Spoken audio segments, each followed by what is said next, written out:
네, 다음은 ELS에 대한 관련 용어입니다. 보시면 ELS에 대한 관련 용어가 여러 가지가 이렇게 나와 있습니다.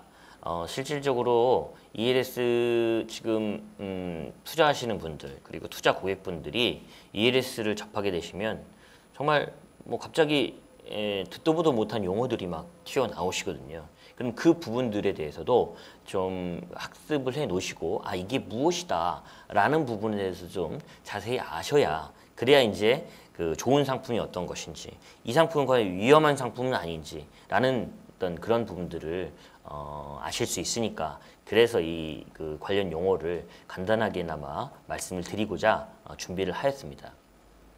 먼저 그림에서 보시면 원금 보장형, 원금 비보장형은 제가 처음부터 말씀을 드렸던 부분이니까 넘어가도록 하겠습니다. 자, 다음으로 기초 자산, 즉 underlying asset이라고 하는 그런 부분에 대해서 말씀을 드리겠는데요. 지금 상품에 대해서 뭐 ELS에 대해서 뭐냐 이게? 라고 봤을 때 제일 먼저 보셔야 될 분이 바로 이 기초 자산입니다. 기초 자산이라고 하는 것은 ELS에 편입되어서 수익률을 결정하는 기준이 되는 종목입니다. 모두에 말씀드렸지만 코스피 200이나 최근에는 해외 지수들도 많이 포함을 한다고 말씀드렸죠. 홍콩 지수는 HSCI나 미국 지수는 S&P 500, 뭐 독일 지수는 닥스나 니케이 225 등등이 너무나 많은 어떤 기초자산들이 같이 들어오거든요. 그래서 최소한 내가 보고 내가 가입하고자 하는 ELS에 대한 어떤 기초자산이 무엇인지는 최소한 알고 거기에 따라서 어떤 수익률이 결정이 되기 때문에 그 부분은 가장 중요한 어떤 부분 중에 하나다라고 보셔야 될 것이 바로 기초자산입니다. ELS를 가입하셨는데 기초자산이 뭐더라? 라고 하시는 부분은 사실은 최근엔 없는 일이지만 그래도 혹시나 몰라서 기초자산의 중요성을 다시 한번 강조를 드립니다. 네, 다음으로 기준 종목입니다. 지금 처음에는 그 상품들이 기초자산이 하나만 있던 종목들 이런 쪽으로 말씀을 드렸는데 최근에는 기초자산이 2가지, 많게는 3가지까지 나오는 상황들입니다. 근데 특히 비보장형 같은 경우에서는 기초자산의 어떤 기준 종목이 어떤 것인지가 상당히 중요합니다. 그 이유를 지금 말씀을 드릴 건데요. 보장형이든 비보장형이든 상품의 수익률을 높이기 위해서는 실질적으로 워스트 퍼포머가 무엇인지, 즉 기준 종목이 무엇인지가 가장 중요합니다. 예를 들어 기준가 대비해서 하락력이 큰 종목이 바로 그것이 되는데요. 실질적으로 코스피 200과 기초자산이 코스피 200과 뭐 S&P 500이라고 가정했을 때 고객의 입장에서는 안 좋은 것이지만 고객의 입장에서는 수익률을 높이기 위해서는 어쩔 수 없이 기초자산 2 종목 중에 하락률이 큰 종목을 바로 기준 종목으로 잡는 경우가 대다수입니다. 그래서 결국 기초자산 이 두 개가 그 둘 중에 안 좋은, 뭐 물론 3개 중에서 기초자산 3개라고 하면 그 3가지가 모두가 되겠죠. 그 기초자산 모두가 기준 종목이 될 수 있습니다. 예를 들어서 코스피는 가입하고 만기 때까지 계속 올랐다라고 가정하더라도 S&P 500이 예를 들어서 10%, 20%, 30%가 빠졌다라고 하면 기준 종목은 S&P 500이 되는 것이거든요. 예, 그래서 그 2가지 종목일 경우, 아니면 3가지 종목일 때 안 좋은 종목이 무엇인지를 꼭 판단을 보셔야 되는 게 바로 기준 종목이 무엇이냐라는 그런 어떤 그것에 해당이 될 것이라고 보여집니다. 다음으로 최초 기준 가격, 이니셜 프라이스입니다. 자, 제가 말씀드리고 싶은 게 상품을 보실 때 기초 자산이 제일 중요하다고 말씀드렸죠. 두 번째는 뭐냐면 최초 기준 가격입니다. 뭐냐면 자, 펀드든 아니면 주식이든 어떤 상품을 살 때 제일 처음에 얼마에 사시는가 가장 중요하거든요. 그 얼마에 샀냐를 결정하는 게 바로 그 얼마에 해당하는 것이 최초 기준 가격입니다. ELS도 결국은 주식에 연관된 상품이기 때문에 낮은 가격에 사서 만기 초 최초 기준 가격이 그리고 만기 때 높은 가격으로 나오게 되면 수익률이 그만큼 높을 수 있는 그런 상품은 분명한 사실이거든요. 그래서 최초 가격 결정일에 기초자산의 어떤 종가, 3시면은 저희는 그 국내 지수 같은 경우 3시면 종가 끝나죠. 예, 그게 바로 최초 기준 가격이 됩니다. 예를 들어서 S&P 500이다 라고 가정을 하겠습니다. S&P 500은 오늘 가입을 한다 손 치더라도 S&P 500의 종가는 어떻게 언제 나오죠? 다음 날 이길 5시면 끝나겠죠. 그때 어떤 종가가 최초 기준 가격이 되는 거예요. 그걸 꼭 확인하시고 그 상품에 어떤 가입을 하실 때 결정을 잘 해주셔야 됩니다. 예를 들어서 오늘 기준 종가니까 당연히 어제의 종가겠지. 그러니까 오늘 아침에 끝난 S&P 종가가 오늘의 종가겠지라고 생각하시면 절대 안 되고요. 오늘은 지금 아직 그러니까 오늘을 기준으로 해서 내일 이길 5시 종가가 되는 것이 S&P 미국 시장이 끝났을 때 종가가 되는 것이 바로 그 시간이 되겠습니다. 예를 들어서 홍콩이다라고 하면 오늘 저녁 5시가 되겠죠. 그런 식으로 생각을 하셔야 되니까 최초 기준 가격에 대해서도 좀 간과하시면 안 될 그런 부분이라고 생각합니다. 다음으로 최종 기준 가격입니다. 만기 기준 가격이나 똑같은 내용이 되겠는데요.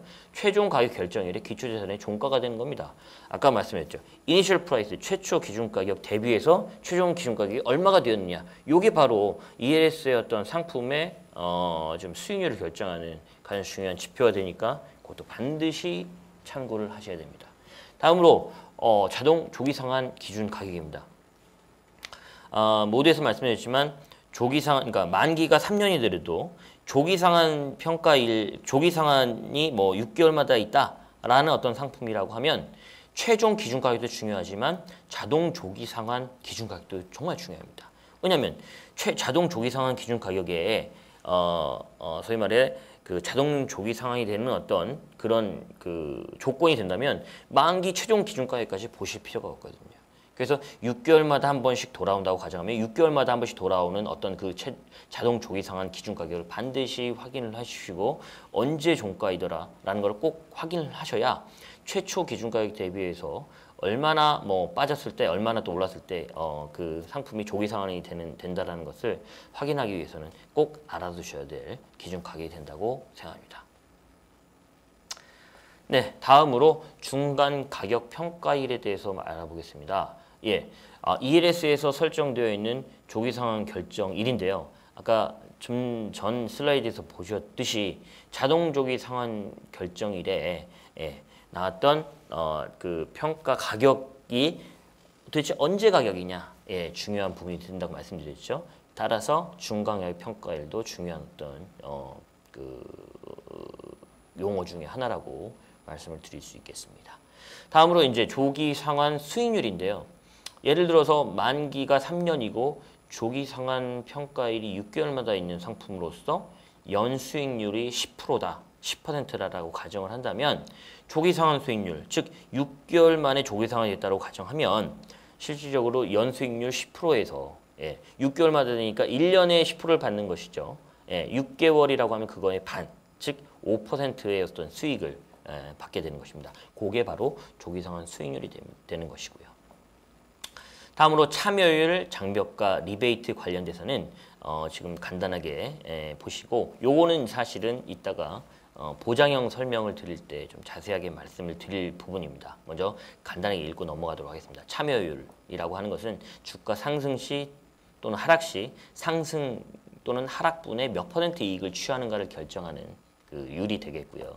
장벽가는 또 배리어라고 하는데 주가가 미리 설정된 어떤 수준에 도달하면 권리, 수익을 얻을 수 있는 어떤 권리 또는 수익을 얻을 수 있는 어떤 그런 부분들이 소멸되거나 아니면 발생해서 수익이 결정된 어떤 지수 수준이 되겠습니다. 그리고 리베이트라고 하는 것은 보수율인데요. 만기 전에도 지수가 어떤 일정 수준을 넘어갈 경우에 되는 이에 따라서 보상이 될 수 있는 그런 그 어떤 비율, 그것을 보수율이라고 합니다. 네, 아까 말씀드렸듯이 관련 용어 부분에 있어서는 장벽가나 아니면 보수율 그리고 뭐 배리어 뭐 이런 부분들에 대해서 참여율에 대해서도 설명을 드릴 게 요 슬라이드 부분입니다. 자, 상품 개요를 간단하게 말씀드리면 코스피 200 지수고 1년 6개월 만기인 어떤 상품이 되겠고요. 그 상품의 어떤 구조는 오른쪽에 있는 표와 같습니다. 그래서 참여율이라고 하는 것은 여기 보시면은 65%라고 나오시죠. 65%라고 나오는 이 부분 있죠. 이 부분이 바로 참여율이 되겠습니다. 즉 무엇을 말씀드리냐면 자, 이 상품의 경우에는 최초 기준 가격이 100%로 가정합니다. 예, 예를 들어서 코스피 200 지수가 200이다. 그 코스피 200 지수가 200이라고 가정하고 그거를 최초 기준 가격에 100으로 잡게 됩니다. 그러면 그 부분에 있어서 예, 쭉 참여율, 즉 어떤 이 직선, 빨간 직선의 어떤 기울기가 참여율인데요. 참여율이 65%라고 하는 것은 100%에서 120%까지 올라갈 때 100만큼 참여율 100, 그러니까 1% 올랐을 때 1% 올랐다 그 수익이 발생한다는 그것이 아니고 1% 올랐을 때 65%만큼의 수익을 받게 된다라는 어떤 그런 의미가 되겠습니다. 그래서 참여율은 어떤 그런 부분이 되겠고요. 그 다음에 베리어라고 하는 것은 자 처음에 100으로 시작해서 이 상품이 쭉 계속 예, 원 없이 한없이 올라가면 수익률이 너무나 좋겠죠. 하지만 그렇게 될 경우에는 지금 이건 보장형 상품의 어떤 그래프인데 보장형 상품 내에서 그런 차트가 나올 수가 없습니다. 왜 그러냐면 지금 요 콜 옵션의 어떤 그 상품은 지금 뭐 보장형으로 만들기 위해서 중간에 한번 꺾어줄 수밖에 없는 그 부분이 있는데 그것이 바로 이제 베리어, 장벽가라고 하는 것입니다. 120%가 아니고 130%, 140% 올랐을 때 계속 수익을 받을 수 있으면 좋으나 보장형 상품을 만들기 위해서는 어쩔 수 없이 이 부분에서 장벽가를 만들어 놓고 지금 꺾어주는 요 부분이 바로 베리어가 되는 것이고요. 장벽가라고도 하고요. 그 뒤에 지금 120%가 넘었는데 이 부분에 있어서 120% 넘었으니 안녕히 가십시오라고 할 수 있는 부분이 아니니까 100% 넘었으니 수익을 한 푼으로 돌려드릴 수 없습니다라고 하기는 아쉬우니까 지금 만들어드린 게 바로 이 2%입니다. 이게 바로 리베이트라는 예, 보수율 부분입니다. 예, 그래서 나온 것이 예, 그 참여율, 장벽가, 리베이트 이렇게 예, 설명을 드리도록 하겠습니다. 이 구조는 이따가 잠시 뒤에 다시 보장형 상품에 대해서 좀 더 자세하게 말씀을 드리겠습니다.